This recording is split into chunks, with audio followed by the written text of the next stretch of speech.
Bonjour à toutes et tous et bienvenue dans cette vidéo d'électrostatique. On va s'intéresser ici à un point extrêmement important du cours, après avoir énoncé le théorème de Gauss, c'est l'étude des condensateurs. Alors dans le cours on voit le condensateur plan et puis on étudie aussi souvent en exercice très classique le condensateur cylindrique et le condensateur sphérique. Alors là ici on a un exercice qui est tiré d'un oral Minpon donné en 2019 qui consiste à déterminer la capacité d'un condensateur cylindrique et retrouver la capacité qu'on avait trouvé pour le condensateur plan, euh, moyennant une hypothèse. Donc, alors on va le faire, puisque c'est vraiment quelque chose d'important, mais juste avant ça, à quoi ça sert les condensateurs cylindriques, à part à faire des exercices? Eh bien c'est quelque chose qu'on utilise notamment pour faire des capteurs de détection de niveau. C'est-à-dire que quand on va tremper ce condensateur cylindrique dans un certain liquide, alors ce sont des liquides isolants, donc par exemple des carburants ou des huiles, eh bien on va voir que en extension de cet exercice, ça va nous permettre de déterminer le niveau du fluide dans un réservoir, et donc on a ainsi un capteur de niveau de carburant. Mais avant ça, déterminons la capacité du condensateur cylindrique. Donc la structure du condensateur cylindrique, c'est une structure coaxiale. Nous avons ici une électrode centrale, dont on va appeler par exemple petit a le rayon. Et nous avons un cylindre extérieur creux de rayon petit b. Et entre les deux ici, c'est du vide. Le cylindre central, c'est la première armature qui porte une charge plus Q, et le cylindre extérieur, c'est la deuxième armature qui va porter une charge moins Q. Donc voici les hypothèses de travail. On va appeler par exemple H la hauteur du condensateur. Une armature centrale de charge plus Q, une armature extérieure de charge moins Q, du vide entre les deux, un rayon A intérieur, un rayon B extérieur, et déterminons l'expression de la capacité de ce condensateur. Alors comment on fait? Eh bien, déterminer la capacité d'un condensateur, ça se fait toujours avec les mêmes étapes. D'abord, il faut calculer le champ électrique entre les deux armatures. Ça se fait par application du théorème de Gauss. Une fois qu'on a le champ électrique entre les deux armatures, on utilise la relation entre le potentiel électrique et le champ électrique pour déterminer la différence de potentiel entre les deux armatures. Et on va montrer que cette différence de potentiel est proportionnelle à la charge portée par une armature. De sorte que la charge Q, c'est égal à une constante fois la tension entre les deux armatures, donc la différence de potentiel, et la constante de proportionnalité entre la charge et la tension, c'est la capacité. Et c'est comme ça qu'on va déterminer la capacité du condensateur cylindrique. Alors allons-y, commençons par calculer le champ électrique au sein du condensateur.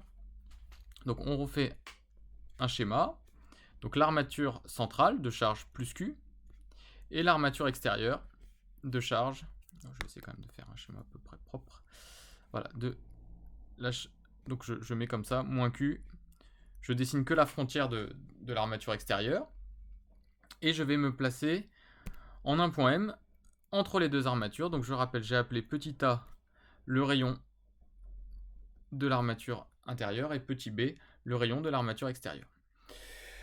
Je dois déterminer le champ électrique, je vais appliquer le théorème de Gauss, mais on sait que pour ça il nous faut avant avoir davantage d'informations sur la direction du champ électrique, sur ses dépendances, et pour ça il va falloir utiliser la méthode de symétrie et d'invariance. Je suis un petit peu gêné parce que mon condensateur a une certaine hauteur, h, et donc a priori je vais avoir des difficultés à trouver des plans de symétrie aisément. Sauf si je fais l'hypothèse, et qui est nécessaire pour cet exercice, de considérer un condensateur infini. Alors, bien sûr, ça n'existe pas un condensateur infini, mais c'est un modèle, et donc ça sera une hypothèse valable si, eh bien, en fait, la hauteur du condensateur est très grande devant les dimensions radiales que sont A, B et a fortiori B-A. Donc B-A, c'est l'épaisseur entre les deux armatures, ici E, que je peux aussi appeler B-A. Donc si la hauteur est très grande devant toutes les dimensions radiales, je peux faire l'hypothèse d'un condensateur infini, ce qui va me simplifier la vie pour l'application du théorème de Gauss, car il n'est valable, on le sait, que pour des systèmes qui ont un haut degré de symétrie. Alors, eh bien allons-y, on va poser un repère. Comme nous sommes en configuration, on a un système avec un axe de révolution ici, le repère adapté c'est le repère cylindrique, donc je le définis, la base cylindrique locale au niveau du point M. Et donc si je remarque qu'on a comme plan de symétrie de la distribution de charge, donc la distribution de charge c'est plus Q au centre et moins Q sur l'extérieur. Donc comme plan de symétrie, on a le plan M, ER, EZ. Hein, donc ça c'est le plan qui coupe le condensateur comme ça. Et on a aussi le plan qui coupe le condensateur comme ça. Maintenant le condensateur étant infini, j'en ai autant au-dessus qu'en dessous. Et donc j'ai le plan MEREθ. Donc ces deux plans sont des plans de symétrie de la distribution de charge. Donc je note ici en abrégé, mais attention à la rédaction, il faut tout écrire. Comme ce sont des plans de symétrie de la distribution de charge, ce sont donc des plans de symétrie du champ électrique. Et en particulier, je peux dire qu'au niveau du point M, le champ électrique appartient à ces deux plans. Donc E appartient à ces deux plans, au niveau du point M.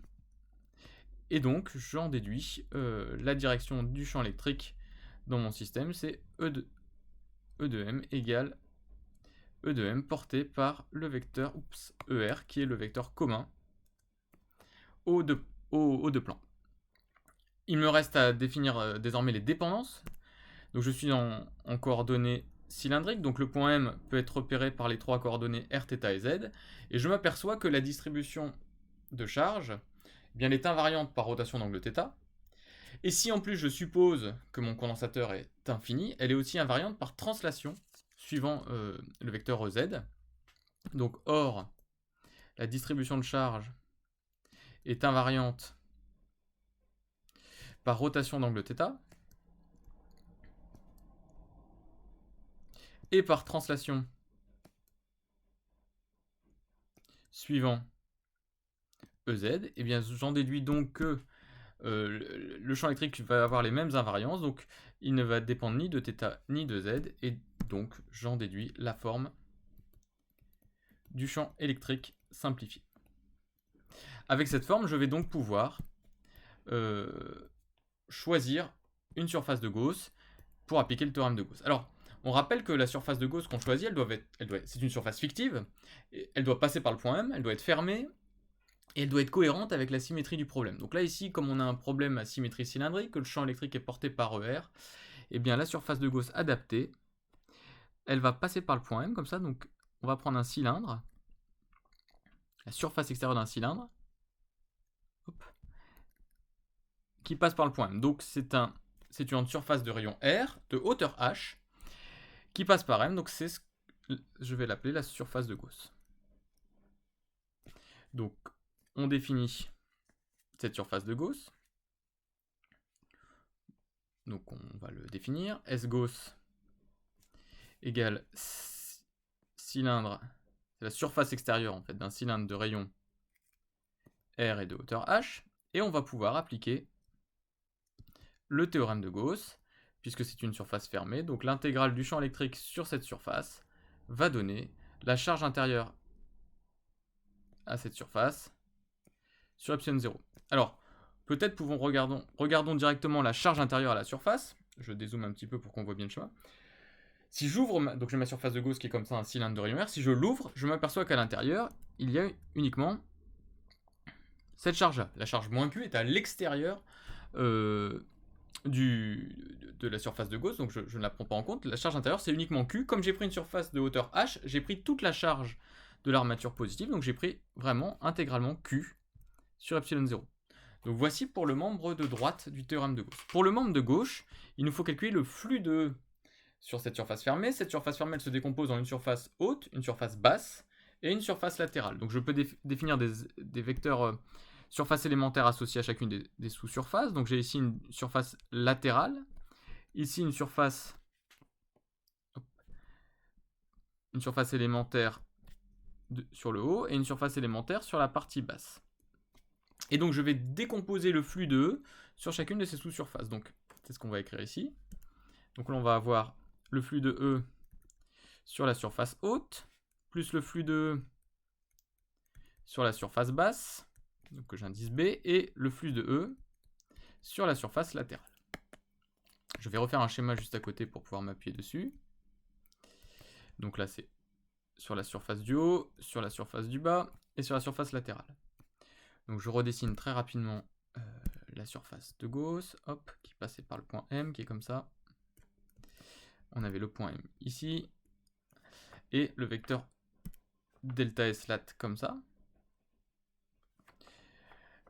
Delta S vers le haut, et delta S vers le bas. Tout ça à une distance R de l'axe de rotation. Je m'aperçois que delta S haut est porté par EZ, tout comme delta S bas. Or, E est porté par ER, nous l'avons démontré avec l'étude des symétries, juste au-dessus. Donc j'en déduis que E scalaire delta S haut ou E scalaire delta S bas donne 0, car ces deux vecteurs sont perpendiculaires, orthogonaux. Et ici, E est orthogonal à delta S bas. Donc ce terme disparaît. Il reste uniquement pour le flux de E.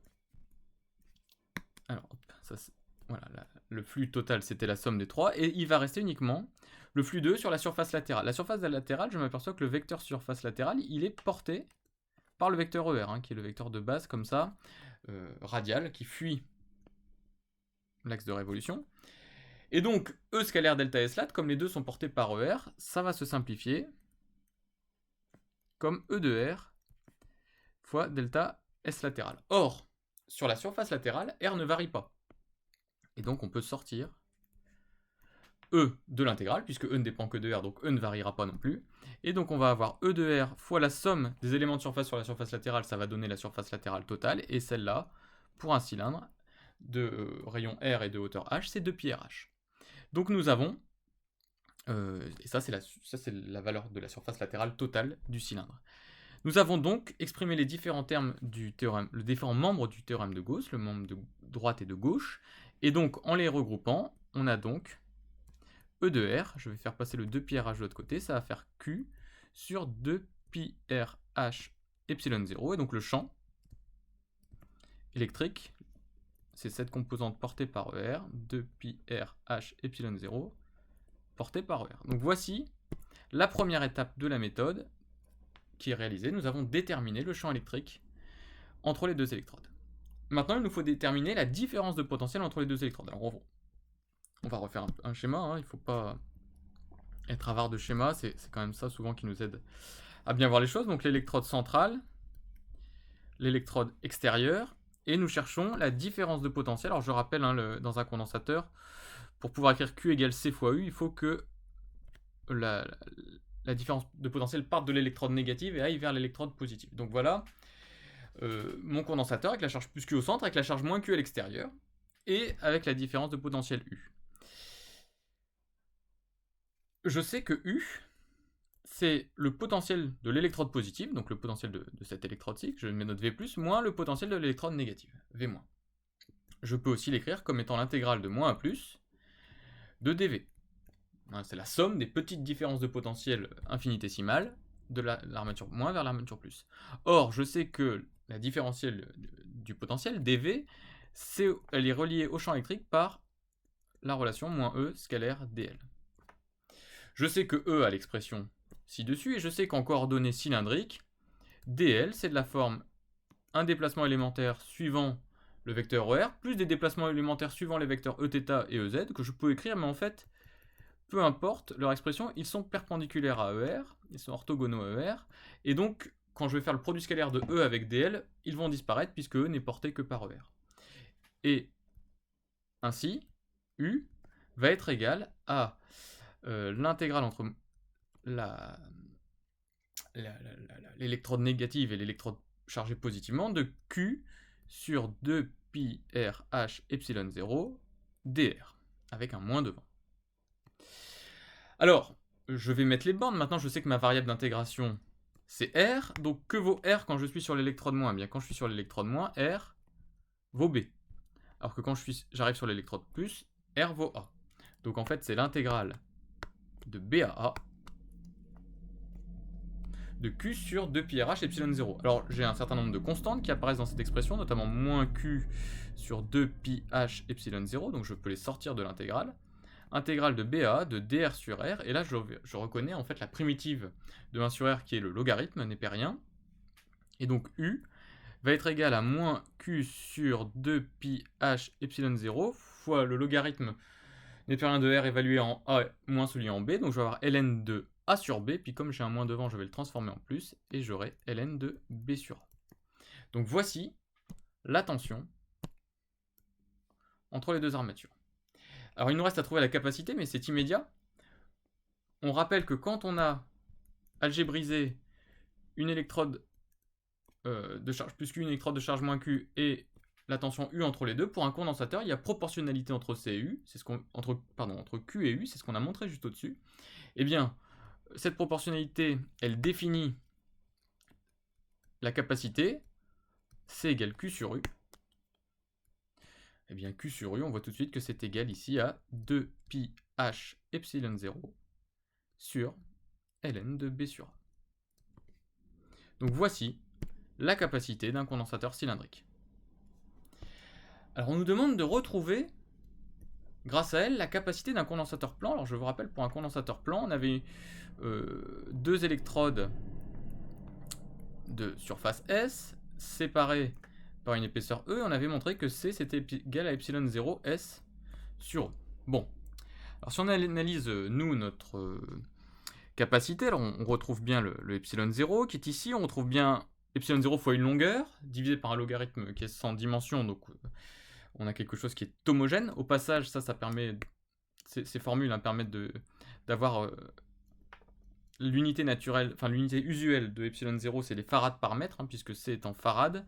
Et ici on a des mètres carrés sur des mètres pour S sur E, donc on peut retrouver rapidement l'unité de epsilon 0 comme ça. Bon, ça c'était une parenthèse. Donc, je reviens, comment retrouver cette expression à partir de celle-ci, en considérant finalement le condensateur plan comme un cas asymptotique du condensateur cylindrique. Bon, comment faire ça? Eh bien, comment faire apparaître un condensateur plan à partir d'un condensateur cylindrique? Bien, imaginons qu'on ait un condensateur cylindrique avec deux électrodes très proches. Donc là, je fais une vue du dessus. Et puis si je faisais la perspective, bon, c'est pas évident, mais voilà, on aurait quelque chose comme ça. Vous voyez? Bon, en fait, si je...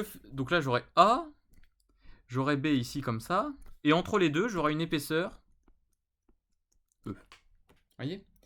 Mais en fait, si je fais tendre A et B vers l'infini, tout en faisant tendre B moins A vers 0, ou du moins en tout cas, on va faire en sorte que E soit très très très petit devant B et devant A. De telle sorte que c'est comme si on avait une très fine couche pellicule. Si l'épaisseur d'isolant là, qui est ici, l'épaisseur d'isolant était très très très très fine par rapport à B et A. De telle sorte que, vraiment, si on s'éloigne énormément, on peut avoir l'impression qu'on tend vers une sorte de condensateur plan. En fait, un condensateur plan qui se reboucle sur lui-même, mais à très très très grande distance. Vous comprenez un petit peu l'idée, c'est on aurait comme si on avait deux électrodes quasi parallèles, alors qui se rebouclent très très loin, mais si on fait tendre A et B vers l'infini, on tend asymptotiquement vers un condensateur plan. Alors partons de cette hypothèse et voyons ce que ça donne. C'est le ln de B sur A peut-être qu'on pourrait changer. Donc j'ai toujours en revanche la hauteur ici h, ça ne varie pas. Alors comment je pourrais écrire le ln de B sur A? Eh bien B, c'est A plus E, et donc ln de B sur A, c'est A plus E sur A. Autrement dit, mon logarithme népérien, il s'écrit comme 1 plus E sur A. Et comme E est très petit devant B et A, E sur A, c'est un infiniment petit d'ordre 1, et donc je peux utiliser le fait que le logarithme népérien de 1 plus x, si x est très petit devant 1, c'est égal à x plus un petit o de x. Et donc je peux faire une approximation du logarithme ici, en l'approximant à E sur A. Si on est dans le cas donc asymptotique où E est très petit devant B et devant A. Donc si je remplace ln de B sur A par E sur A, je vais reprendre la formule de C. C c'était 2pi h epsilon 0 sur ln de B sur A, donc sur E sur A. D'accord.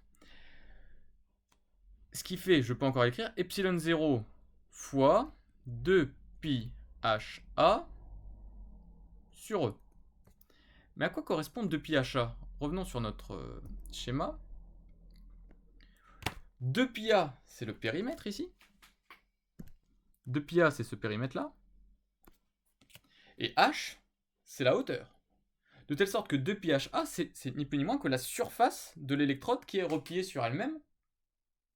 Mais c'est bien la surface de l'électrode. Donc ça, c'est bien la surface de l'électrode de rayon A. Alors c'est quasiment celle de rayon B, puisqu'on a dit que l'épaisseur E était très petite devant B et devant A. Donc l'épaisseur de la surface de l'électrode de rayon A, c'est à peu près la même que la surface de l'électrode de rayon B.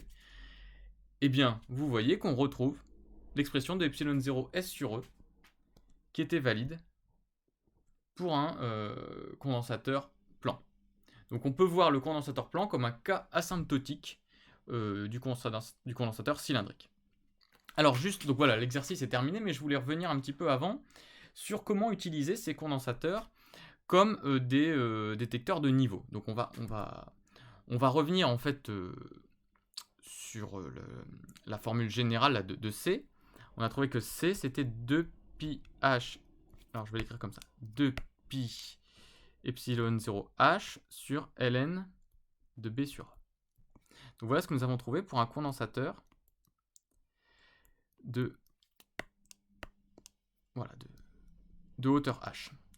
Si on met un liquide jusqu'à un certain niveau, alors si on le remplit de liquide, eh bien nous avons alors c'est un liquide isolant, donc ça ne changera pas ça ne changera pas beaucoup les propriétés électriques, mais en fait on peut montrer que pour un certain nombre d'isolants, ils ont une permittivité diélectrique relative epsilonaire, et on peut reprendre les théorèmes de Gauss à condition de changer epsilon 0 par epsilon 0 fois epsilonaire. Donc si mon réservoir était vide, c'était du vide ou de l'air, j'avais l'expression précédente, mais maintenant s'il est rempli par le liquide isolant, je peux écrire la même chose, mais en remplaçant epsilon 0 par epsilon 0 fois epsilon r. Où epsilon r, c'est la permittivité diélectrique relative de mon liquide. Donc ça serait, imaginons le condensateur, l'espace entre les deux armatures qui serait pleine d'essence. Et imaginons maintenant qu'on soit dans un cas hybride, c'est-à-dire que j'ai le condensateur qui est comme ça, et puis il y a un certain niveau d'essence, donc l'essence, imaginons, arrive jusqu'ici. Alors je vais définir H1, la hauteur du carburant, et H toujours, hein, la hauteur, donc H c'est la hauteur complète du condensateur. Alors comment trouver la capacité de ce système hybride? Eh bien il faut remarquer que nous avons ici l'électrode plus Q et l'électrode moins Q à l'extérieur. Et la tension U est toujours considérée entre ces deux bornes. Si je fais un schéma électrique équivalent de ça, j'ai donc une tension U qui est entre une électrode sur laquelle il y a une charge Q et une électrode sur laquelle il y a une charge moins Q. Mais en fait, on peut aussi voir que c'est comme si on avait deux condensateurs en parallèle. Un condensateur ici, entre l'électrode centrale et l'électrode périphérique ici, et un autre condensateur où l'électrode centrale est ici et l'électrode périphérique est ici. Ces deux condensateurs sont soumis à la même différence de potentiel U, donc ils sont en parallèle.